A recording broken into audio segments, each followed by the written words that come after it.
제가 오늘 오후죠. 어떤 개척교회 목사님, 이제 개척교회라고 안 부르고 미래자립교회라 이렇게 부릅니다. 미래자립교회 목사님하고 이렇게 전화 통화할 일이 있었어요. 전화 통화를 이렇게 하다가 이제 끊으면서 제가 이렇게 말씀을 드렸어요.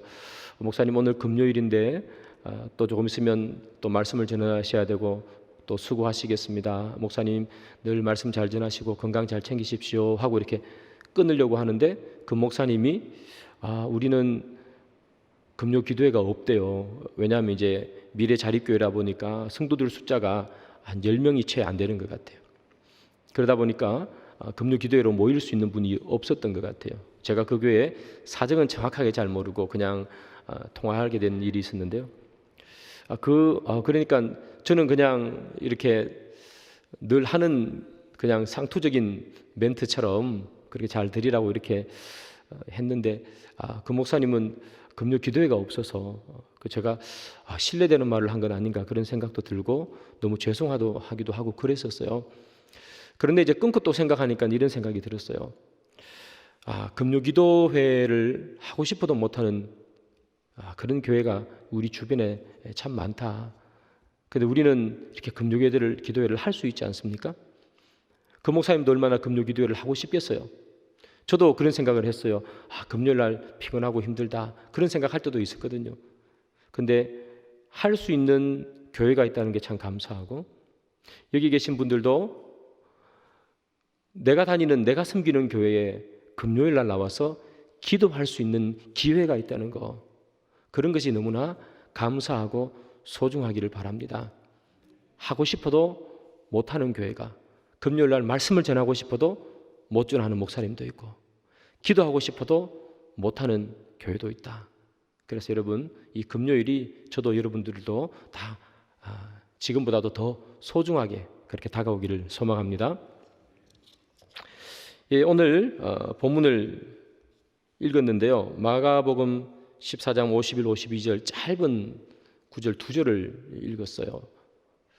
이 두 구절은 너무 짧아서 여러분 이야기가 너무 간단합니다. 한 젊은 청년이 있었는데요. 이 젊은 청년이 배헛이불이라고 되어 있어요. 배헛이불을 이렇게 덮어쓰고 잡혀가는 예수님을 따라가다가 예수님을 잡아가는 사람들에게 붙잡혔어요. 그런데 그가 이렇게 배헛이불을 벗어 던져버리고 맨몸으로 도망갔다 하는 이야기가, 이 짧은 두 줄의 이야기가 오늘 본문의 이야기죠. 여러분, 이 이야기의 내용도 중요합니다만 이 이야기의 중요성이 어디에 나오는가 하면, 이 이야기가 조금 전체 문맥상에서 볼 때 아주 생뚱맞게 끼어 들어온다라 하는 것이 이 이야기의 중요성이에요. 이 이야기 앞에는 어떤 이야기가 있는가 하면, 예수님께서 최후의 만찬을 하시고요, 그 다음 감람산으로 가셨어요. 겟세마네 동산에서 열심히 기도하고 계시다가 가룟 유다와 그의 무리들이 예수님을 잡으러 온 이야기, 그게 우리가 오늘 읽었던 본문 앞에 있는 이야기예요. 이 본문 뒤에 있는 이야기는 무슨 이야기인가 하면, 가룟 유다와 그의 무리들이 예수님을 잡으러 왔는데 그 예수님을 잡아서 공회로 끌고 간 이야기, 이것이 바로 오늘 본문 뒤에 있는 이야기예요. 그러니까 오늘 본문을 이렇게 쏙 빼버리면 이야기가 너무 자연스럽게 이어지는 거죠. 예수님 잡으러 왔다가 예수님 잡아서 공회로 끌고 갔다. 아주 깔끔하잖아요. 그런데 이 짧은 두 절이 이 사이에 굳이 없어도 될 것 같은 이 구절이 쏙 끼어 들어오는 거예요. 여러분, 이 생뚱맞은 구절이 두 개 앞으로 끼어 들어온다는 이야기는 무슨 말인가 하면, 이 저자가 꼭 쓰고 싶다는 거예요. 꼭 쓰고 싶다는 거예요. 생뚱맞아도 쓰고 싶다는 거예요. 무슨 의미를 부여하는 거죠, 자기 나름. 여러분, 그러면 이 생뚱맞다면 그러면 이 이유가 있을 것이다. 이 왜 이렇게 생뚱맞게 이 두 절이 그 안에 끼어 들어가는가? 그 생뚱맞은 이유는 무엇인가 하면, 여기 나오는 이 한 청년이 할 때 이 청년이 누구인지를 알면 왜 이 이야기가 참 벼랑간 끼어들어오는지를 알 수 있어요. 이 청년이 누군가? 성경에는 이 청년의 이름이 기록되어 있지 않습니다. 그래서 이 청년이 누군지 100%는 몰라요. 그러나 학자들이 이렇게 살펴보니까 거의 대부분 일치하는 한 사람이 나와요. 성경에 주어진 여러 가지 조각들을 살펴보면 이 사람이 누구인지를 유추할 수 있기 때문이죠. 우리가 읽었던 본문 바로 위에 절이요, 50절 읽어보면 이렇게 되어 있어요. 제자들이 다 예수를 버리고 도망하니라. 예수님의 제자들이 예수님을 버리고 도망가 버렸어요. 전부 다. 그러니까 오늘에 나오는 이 본문의 한 청년은 예수님의 제자는, 12제자는 아니다는 거예요. 그래서 예수님의 12제자는 아니다. X표. 그 다음 이 청년은 또 누군가? 청년이 몸에 배 헛이불을 두르고 예수를 따라가다가 그것을 벗어버리고 도망갔다 이렇게 되어 있죠. 이 배 헛이불이라는 것은 그 당시에 아주 귀하고 값진 것이었어요. 우리가 흔히 세마포 이렇게 부르죠. 이게 이거예요. 세마포를 두르고 잠을 잔 사람. 아주 비싼 것을 두르고 있었던 사람. 그러니까 이 사람은 아주 부유한 집의 청년이었다. 이렇게 알 수 있어요. 즉 이 청년은 예수님의 제자는 아닌데 부유했다. 세 번째, 이 이야기는 마가복음에만 기록돼요. 마태복음, 누가복음, 요한복음에는 이 이야기가 없어요. 마가복음에만 기록되어 있어요. 딱 요 세 가지, 이 세 가지의 이유를 들어서 뭐 다른 것도 이렇게 지엽적으로 있지만 이 사람은 누군가? 바로 이 사람은 마가복음을 기록한 마가일 것이라고 거의 대부분의 학자들이 생각합니다. 그러면 51절, 52절 이 마가가 배헛이불을 덮고 있다가 예수님을 따라가다가 붙잡히니까 벗어버리고 도망갔다. 이게 도대체 무슨 상황인가? 학자들은 이렇게 추측합니다. 예수님의 그 최후의 만찬이 어디서 일어나는가? 보통은 마가의 집에서 일어났다고 봅니다. 마가가 잘 살았다 그랬잖아요. 그러니까 그 사람들을 모아서 식사하고 할 만한 그런 것들이 있었던 거죠. 마가의 집에서 최후의 만찬을 합니다. 최후의 만찬이 끝나고 난 다음에 예수님과 그의 제자들은 겟세마네 동산으로 갑니다. 그러나 이 마가는 자기 집에서 했잖아요. 그래서 물론 자기가 치우는 사람은 아니겠지만 자기 집에서 있었습니다. 그리고 정리를 다 하고 난 후에 이 마가는 잠을 잡니다. 마가가 잠을 잘 때 예수님과 그의 제자들은 겟세마네 동산에서 열심히 기도하고 있었죠. 물론 제자들은 잤습니다만 예수님은 열심히 기도하고 있었습니다. 그러다가 가룟 유다와 일단의 무리들이 어디로 오느냐? 마가의 집에 오는 거예요. 왜 마가의 집에 오는가 하면 마가의 집에 있다는 이야기를 들었기 때문에. 마가의 집에 많은 사람들이 오니까 자고 있던 마가가 잠을 깨겠죠. 잠을 깼습니다. 이게 도대체 무슨 일인가?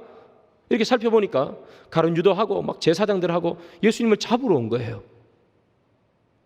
그래서 그 사람들이 마가의 집에 예수님이 없다는 사실을 알고 겟세마네 동산으로 예수님을 잡으러 갔어요.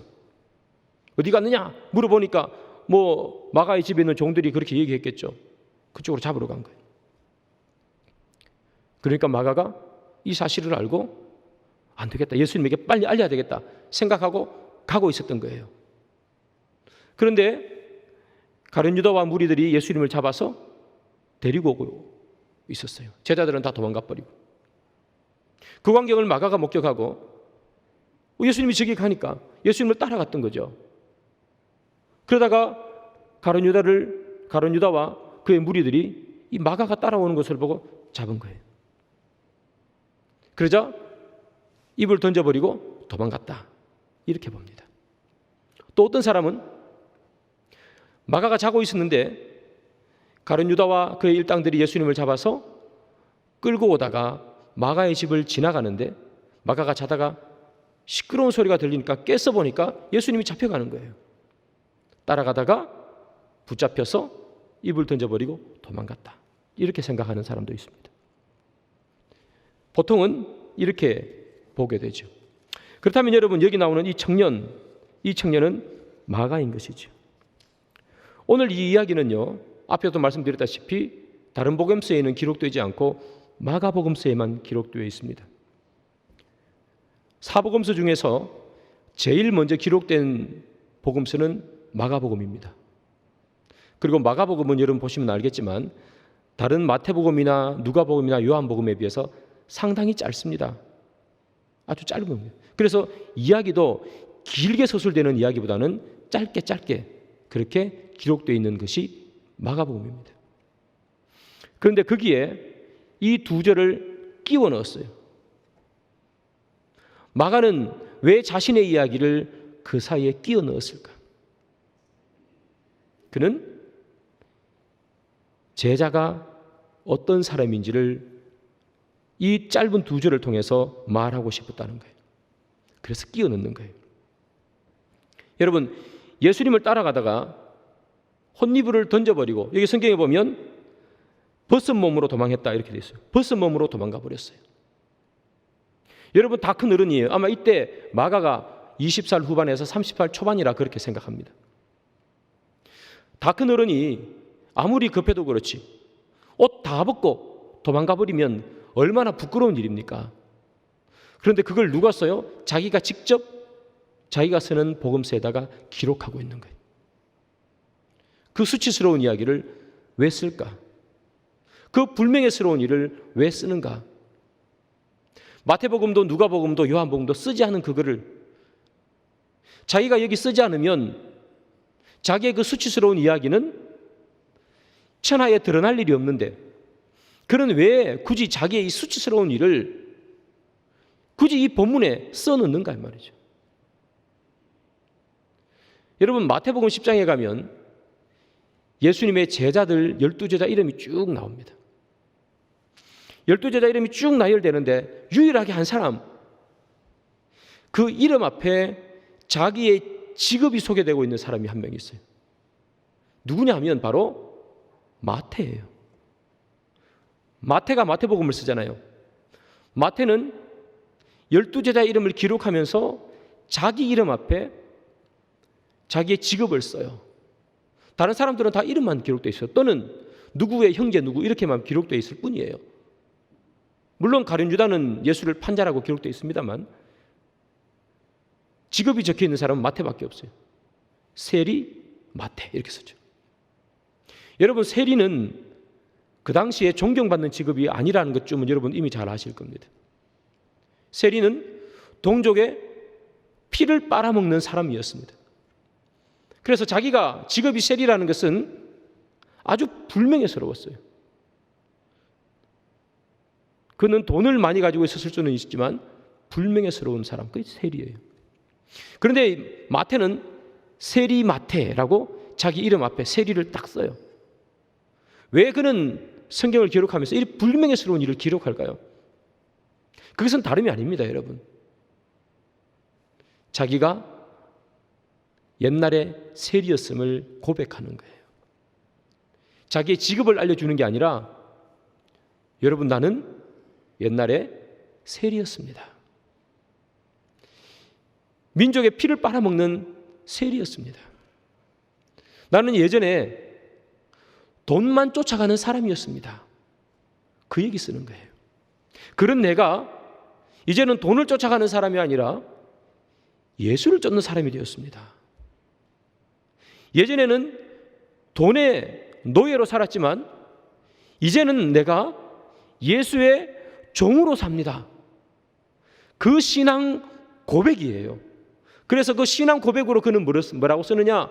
자기 이름 앞에 세리 이렇게 쓰는 거예요. 옛날에 세리였던 나. 그가 이제 마태복음을 기록하는 사람이, 성경을 쓰는 사람이 되는 거예요. 회개하는 것, 자기의 신앙을 고백하는 거예요. 그렇다면 여러분, 오늘 본문에 나오는 이 마가가 생뚱맞게도 이 두 절을 여기에 끼워 넣는 이유는 무엇인가? 그것은 다름이 아니겠죠. 나는 옛날에 벌거벗고 도망갔던 사람이었습니다 라고 쓰는 거예요. 나는 예전에 벌거벗고 도망갔었어요. 여러분, 지금 이 마가가 벌거벗고 도망가는 시점이 예수님 이제 붙잡히는 고난의 시간 아니겠어요? 예수님께서 공생애를 시작하시고 거의 마칠 시점이죠. 마가가 언제부터 예수님을 믿고 그를 따라다니는지 정확하게 알 수 없지만, 그러나 예수님께서 3년을 공생애를 지내셨으니까 이 마가가 적어도 한 2년은 따라다니지 않았겠어요? 마가가 여러분 예수님을 열심히 따라다녔어요. 12제자는 아니었지만, 그 중에 드는 사람은 아니었지만 참 열심히 예수님을 따랐단 말이에요. 예수님이 있는 곳에 함께 가고 예수님의 말씀도 듣고, 그의 집에서 최후의 만찬을 하는 거 보니까 12제자까지는 아니지만 그의 버금가게 예수님과 함께 했던 사람이에요. 이적이 일어날 때도 함께 있었고. 그런 자신이 뭐로 생각했는가 하면 나는 예수님의 제자라고 생각했던 거예요. 왜냐하면 예수님과 함께 있었으니까. 왜냐하면 예수님과 함께 움직이고 그의 말을 듣고 그의 교훈을 들었기 때문에. 그는 스스로 나는 예수님의 제자라고 생각했던 거예요. 그래서 그런 예수님을 자기 집으로 초대하고 다른 12제자를 초대해서 식사를 대접하는 것이 하나도 아깝지 않았어요. 그는 스스로 제자라고 생각했기 때문에. 그런데 여러분, 이 놀라운 사건, 배옷잎을조차 던져버리고 맨몸으로 도망가는 사건을 겪으면서 이 마가는 내가 예수님을 따라다녔지만, 나 스스로 예수의 제자라고 생각했지만 내가 예수의 제자가 아니었구나. 내가 예수님을 따라다닌 제자라고 나 스스로 자부했지만 내가 예수의 참된 제자가 아니구나. 가룟 유다의 무리가 나를 잡자마자 그것을 놀라서 도망쳐버리는 내 모습을 바라보면서 신앙 고백하는 거예요. 나 옛날에 이런 사람이었습니다. 사랑하는 여러분, 예수님을 뒤를 따라다니는 것 누구라고 못하겠습니까? 그러나 세상이 여러분들의 어깨를 잡아버리면 그것을 뿌리치고 달려갈 수 있을 때 그때 참 제자가 되는 것 아니겠어요? 가룟 유다의 무리들이 이 마가를 밧줄로 꽁꽁 묶었겠습니까? 꽁꽁 묶었으면 어떻게 도망가겠어요? 그냥 잡았지 않겠어요? 그러니 배 혼이불을 곁에 이렇게 두르고 있었으니 그 이불을 잡았겠죠. 그 이불을 벗어버리고 간 거예요. 세상이 우리를 이렇게 잡을 때, 위험과 어려움 속에, 유혹과 핍박 속에 우리를 이렇게 잡을 때 우리가 그것을 극복하지 못하고 도망쳐버리면 우리는 제자가 아니라는 거예요. 여러분, 이 마가복음 오늘 51, 52절 여기 나오는 마가뿐만 아니라 50절에 제자들이 다 예수를 버리고 도망하니라 그렇게 기록되어 있잖아요. 예수님 편에서 볼 때, 또 우리 편에서 볼 때 예수님을 따랐던 사람들, 예수님의 편에 서 있다고 생각하는 사람들은 다 도망가 버렸어요. 한 명도 안 남아버렸어요. 어떤 사람들은 예수를 팔아버렸어요. 어떤 사람은 예수를 팔았어요. 마가는 도망가 버렸어요. 어떤 사람은 예수님을 잡으러 오자 칼 꺼내가지고 막 흥분하다가 도망가 버렸어요. 여러분, 우리는 어떤 제자인가 이렇게 생각해 봅니다.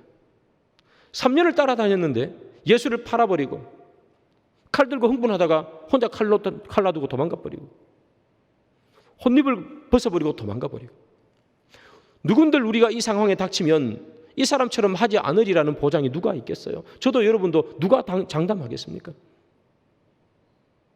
제자란 그냥 예배를 드린다, 교회 나와서 봉사한다, 너무나 소중한 거지만 그러나 그것만으로 제자라고 말할 수 없다는 거예요. 제자의 길을 끝까지 갈 때 그때 비로소 제자다 그렇게 말하는 거죠.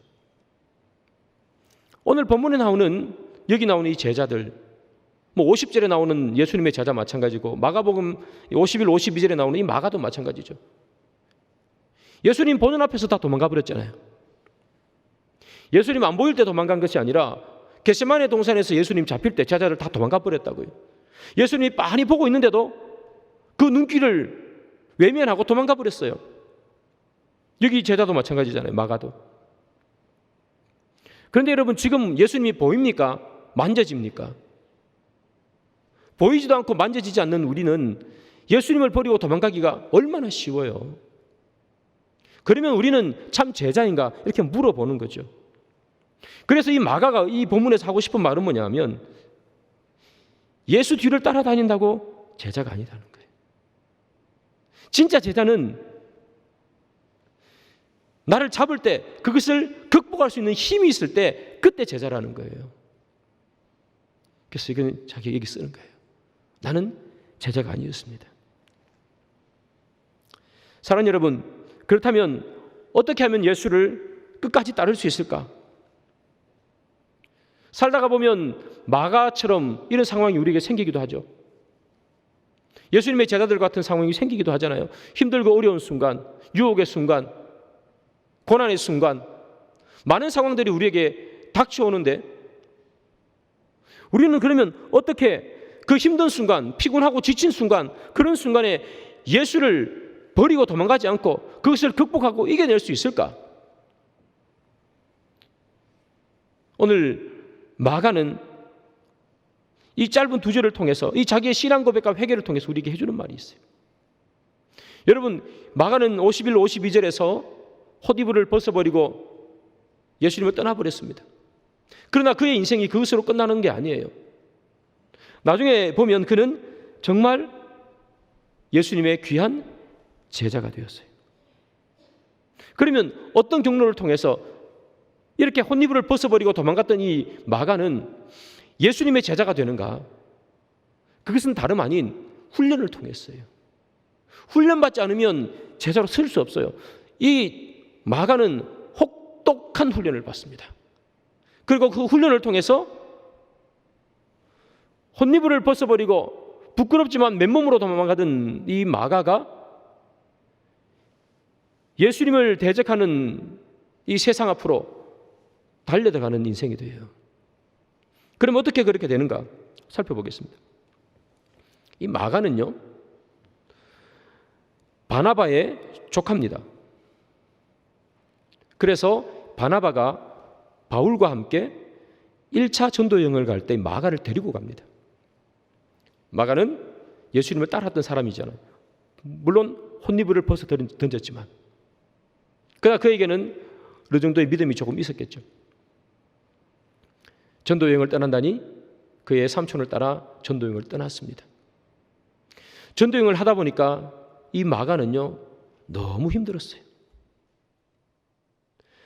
이 마가가 좀 전에 말씀드렸던 것처럼 이불 덮고 자는데 세마포 덮고 자는 사람입니다.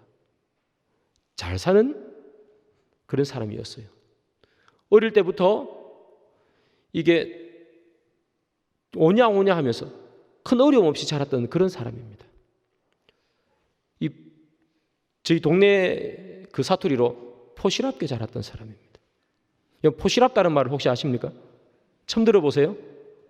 이게 사투리군요. 이게 저는 이게 표준말인 줄 알았는데 한번 따라해 봅시다. 포시랍다. 다시 한번 포시랍다.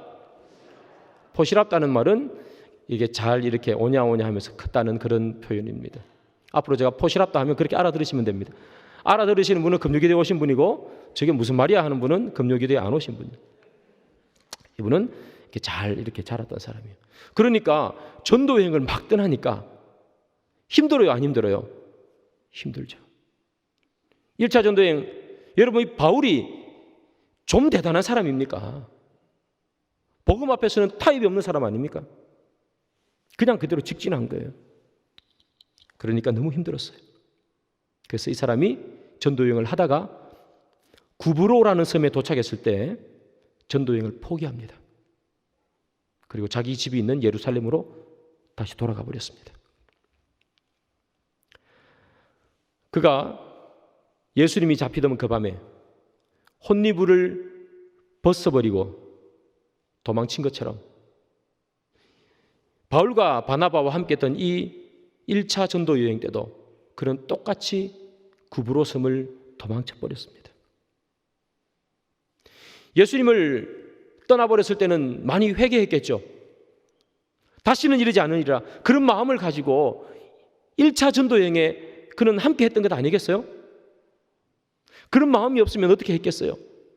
옛날에 했던 내 실수를 내가 지금 여기서 다시 회복하리라. 함께 전도 여행을 떠났는데 힘들어요. 포기합니다. 예전에는 위험해서 포기했어요. 잡히면 자기도 어떻게 될까 봐.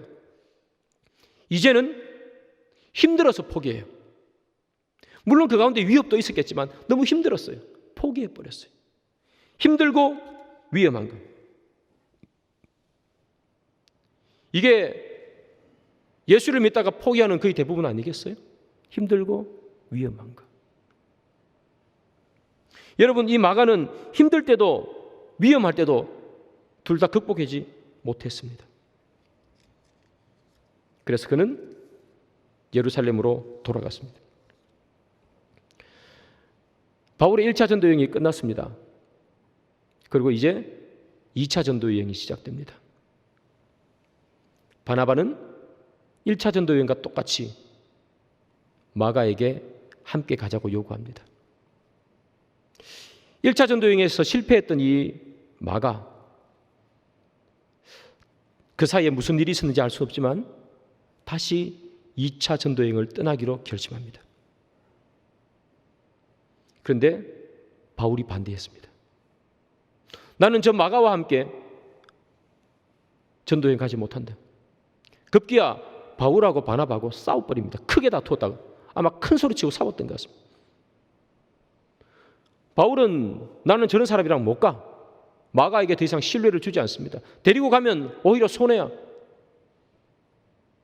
그래서 바울은 바울대로 2차 전도여행을 떠나버립니다. 근데 바나바가 마가를 데리고 따로 전도하러 떠나게 되죠. 근데 여러분, 바나바는 정말 대단한 사람입니다. 이 마가를 데리고요, 어디로 전도여행을 떠났느냐 하면 구브로 섬으로 떠납니다. 구브로 섬은 어디였냐 하면 마가가 1차 전도여행할 때 포기했던 장소가 구브로예요. 구브로에 도착했을 때 이 마가가 너무 힘들어가지고 포기하고 예루살렘에 있는 자기 집으로 간 거죠. 이 바나바는 마가를 데리고 다시 구브로로 갔어요. 그가 실패했던 곳으로 다시 간 거예요. 바나바 정말 대단하지 않습니까? 네가 진짜가 제자가 되려면 네가 넘어졌던 곳, 네가 실패하는 곳에서 다시 서야 된다는 거예요. 구브로로 데려가요. 여러분, 그 이후로 마가가 중간에 포기했다든지 떠나버렸다든지 한 것을 성경에서는 찾아볼 수가 없어요. 그는 그를 넘어지게 했던 그 구브로에서 그는 다시 가서 거기서 진짜 제자로 키워지는 거예요. 여러분, 우리를 넘어지게 하는 곳, 우리를 쓰러지게 하는 그곳에서 다시 일어설 수 있을 때 그때 예수님 제자 되는 겁니다. 세상 늘 우리를 넘어지게 하잖아요. 내가 늘 넘어지는 것이 있죠. 그곳에서 더 이상 넘어지지 않고 설 때 그때 제자 되는 거예요. 여러분, 우리가 돈 때문에 넘어지는 사람들이 많습니다. 돈 때문에 매일 넘어지는 사람은 그 돈이라는 곳에서 더 이상 넘어지지 않을 때 그때 진짜 제자 되는 거예요. 인간관계, 사람과 관계가 너무 힘들어서 늘 넘어지는 사람이 있어요. 여러분, 그때 내 마음이 변하고 내 마음이 바뀌어져서 사람을 이해하는 마음, 사람을 받아들이는 마음, 용납하는 마음, 용서하는 마음이 생겨서 사람과의 관계가 다시 회복되는 역사가 일어나는 그때 다시 제자 되는 거예요. 우리가 언제 제자 되느냐? 여러분들을 늘 넘어지게 하는 것, 그곳에서 일어설 수 있을 때 그때 제자 되는 거예요. 바나바가 왜 마가를 데리고 구브로 섬에 갔느냐? 네 넘어진 곳에서 다시 일어서라는 거예요. 너를 도망가게 했던 곳에서 이제는 도망치지 않고 그곳에서 직면해서 싸워서 이기라는 거예요. 그곳의 환경이 힘들지만 이겨내라는 거예요. 바나바는 지금 뭘 하는 거예요? 그걸 마가에게 가르치고 교훈하고 경험시키는 거예요. 사랑하는 여러분, 마가는 계속해서 넘어졌던 사람입니다. 실패했던 사람입니다. 그러나 그가 이제 실패를 거치고 다시 서는 사람이 되었습니다. 그는 이제 제자가 되었습니다. 제자가 된다는 것은 시간이 흘러가면 되는 것이 아닙니다. 제자가 된다는 것은 제자 훈련의 어느 한 과정을 끝내면 제자가 되는 것이 아닙니다. 제자가 된다는 것은 내가 넘어진 곳, 내가 쓰러진 곳에서 다시 일어설 수 있을 때. 여러분, 바나바가 그곳에서 이 마가를 얼마나 혹독하게 훈련시켰겠습니까? 끌고 간 것부터 여러분 딱 보이지 않습니까? 실패한 곳으로 딱 끌고 가는 거예요. 바나바가 그곳에서 마가를 말씀으로 가르치지 않았겠습니까? 바나바가 그곳에서 직접 전도하면서 몸으로 가르치지 않겠습니까? 그때 여러분, 이 마가는 바나바를 통해서 배우고 또 배우고 넘어진 곳에서 다시는 쓰러지지 않는 그 예수의 제자가 되는 거죠. 여러분, 구브로에 가서 마가는 예수의 진정한 제자로 거듭났습니다. 그리고 그의 사역이 거기에서 끝나느냐? 그렇지 않습니다. 그는 누구를 찾아가느냐? 베드로를 찾아갑니다. 사도 요한의 제자가 있습니다. 파피아스라는 사람입니다. 이 사도 요한의 제자 이 파피아스의 기록에 의하면 마가는 베드로의 통역사로서 일했다, 이렇게 기록하고 있습니다. 여러분, 마가는요, 이 로마 시민권자입니다. 그래서 헬라어도 잘하고 라틴어도 잘했어요. 그래서 베드로의 옆에 붙어서 통역이 필요할 때 늘 통역을 해줬던 사람이에요. 여러분 아시겠지만 통역사는 자기가 통역해줘야 되는 사람하고 그림자처럼 늘 같이 가요. 늘 따라다녀요. 그가 여러분 베드로에게 얼마나 많은 것을 배웠겠어요? 그가 베드로에게 얼마나 많은 가르침을 받았겠어요? 24시간 같이 다니는데. 그래서 여러분, 베드로가 마가를 평가하는 성경의 기록이 있어요. 베드로 전서 5장 13절이에요. 택하심을 함께 받은 바벨론에 있는 교회가 너희에게 문안하고 내 아들 마가도 그리하느니라. 베드로가 마가를 뭐라고 표현해요? 아들이에요, 아들. 흡사 바울이 디모데를 보고 뭐라고 그래요? 아들 그러잖아요, 아들. 그런데 바울은 디모데를 보고 아들이라 그러는데 이 베드로는 마가를 보고 아들이라 그래. 아들, 내 아들이다. 그의 옆에서 통역을 잘했기 때문만은 아니에요. 예수님의 제자로 잘 성장해 갔기 때문에 아들이라 그렇게 표현하는 거예요. 내 아들. 여러분, 원래 이 마가는 앞에 말씀드렸다시피 자꾸만 중도 포기했던 사람이에요. 따라가다가 혼입을 던져버리고 전도여행 갔다가 힘들어서 포기해버리고. 여러분, 열심히 따라가다가 중간에 다 던져버리면 제자가 아니라는 얘기예요. 제자는 끝까지 가는 거예요. 여러분, 우리 가운데 하다가 중간에 던져버리는 사람이 얼마나 많아요. 열심히 신앙생활 하다가 안 보이는 사람이 얼마나 많습니까? 정말 열정적으로 헌신하다가 안 보이는 사람 한두 명입니까? 여러분, 제자란 함께 하는 사람이에요. 끝까지 가는 사람이 제자란 얘기예요. 바울이 이런 변화된 마가를 보고 그도 마가를 보는 눈이 달라졌어요. 전도여행 갈 때 난 마가랑 절대로 못 가 하고 바나바와 싸웠잖아요. 그런데 다르게 평가해요. 이제는 디모데후서 4장 11절 누가만 나와 함께 있느니라. 내가 올 때에 마가를 데리고 오라. 그가 나의 일에 유익하니라.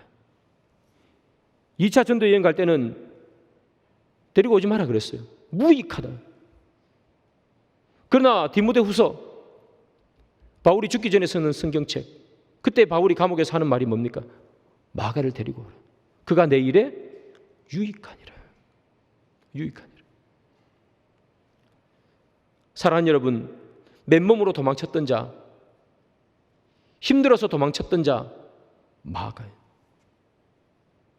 그는 이제 바울의 사역에도 유익하고 베드로에는 아들이라 불려요. 무엇 때문에 이것이 가능했을까요? 구브로에서 바나바에게 배우고 익히고 경험했기 때문에, 실패한 곳에서 강력하게 훈련받았기 때문에 그는 도망갔던 자가 예수를 따르는 자 되는 거예요. 무익한 자가 유익한 자 되는 거란 말이에요. 사랑하는 여러분, 오늘 제자훈련 수료식을 했습니다. 한 과정을 수료했습니다. 제가 서두에 말씀드렸다시피 한 과정 마치는 거 쉽지 않습니다. 1:1 제자 영육, 여러분 거의 한 4달 정도 해야 됩니다. 4달 정도 빠지지 않고 꾸준히 오는 거 어려운 일이에요. 숙제도 많아요. 그러나 사랑하는 여러분, 이것이 한 과정을 마쳤다는 것이 제자가 되는 것은 아닙니다. 우리 교회에 있는 제자 훈련 과정을 마쳤다고 해서 제자가 되는 것은 아닙니다. 그렇다고 해서 아예 안 배우면 더 아닙니다. 제자가 된다는 것은 배우는 것은 기본입니다. 그것이 시작이란 말입니다. 여러분들이 공부하고 수료한 그것이 이제 시작이 되는 겁니다. 그리고 여러분들의 삶 속에서 하나님을 따라가는 인생, 그리고 예수를 경험하고 예수를 배우고 예수를 느끼는 삶, 그 시간들이 합쳐져서 제자가 되는 거겠죠. 사랑하는 여러분들이 정말 하나님의 제자가 되기를 소원하신다면 먼저 배우셔야 합니다. 바울도 먼저 가르치지 않습니까? 두란노 학당에서. 그러나 그 가르침을 배우는 것으로 끝나는 것이 아니라 내 삶 속에서도 예수를 배워야 된다는 거예요. 그것이 진짜 내가 제자가 되는 방법입니다. 사랑하는 여러분, 여러분들의 삶 속에서 예수를 배우고 있습니까? 여러분들의 삶 속에서 예수를 바르게 배우기 위해서는 교회에서 예수를 바르게 배워야 되겠죠. 교회에서 예수를 바르게 배우고 난 후에 세상에 나가서 예수를 바르게 배우고 나타낼 수 있는 것이겠죠. 사랑하는 여러분, 말씀의 결론을 맺습니다. 우리는 예수님의 제자로 부름을 받았습니다. 우리는 예수님과 끝까지 함께 가는 제자로 부름을 받았습니다. 길을 함께 걷다가 더 이상 걷지 않는 사람을 제자라고 부르지 않습니다. 길을 함께 걷다가 딴 길로 빠져가는 사람을 제자라고 부르지 않습니다. 제자는 끝까지 함께 걸어가는 사람입니다. 예수님의 제자의 길은 힘들고 어려운 길입니다. 넘어지고 쓰러지고 유혹이 많은 길입니다.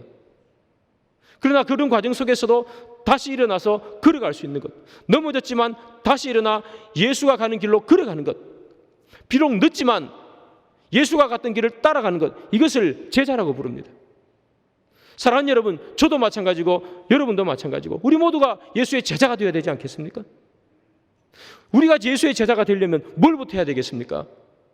예수가 누군지 알아야 되지 않겠습니까? 예수가 누군지도 모르는데 어떻게 예수의 제자가 되겠습니까? 예수가 어디에 태어났는지도 모르는데 어떻게 예수의 제자가 되겠습니까?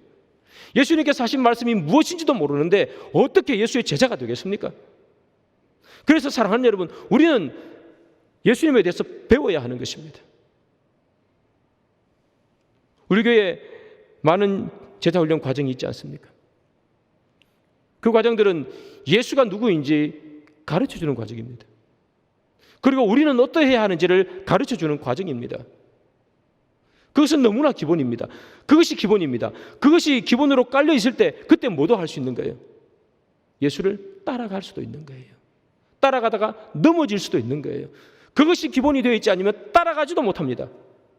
그래서 사랑하는 여러분, 우리 여기 계신 분들 다 예수의 제자 되어 하나님 말씀을 배우시기를 바라고 그 배움을 기초로 해서 예수를 따라가시는 여러분이 되기를 바라고 따라가다가 넘어질지라도 다시 일어서서, 넘어진 곳에서 다시 일어서서 예수를 향해 끝없이 걸어가는, 그래서 결국은 넘어진 곳에서 다시 넘어지지 않는 그런 예수님의 제자가 여러분들이 다 되기를 주님의 이름으로 축복합니다.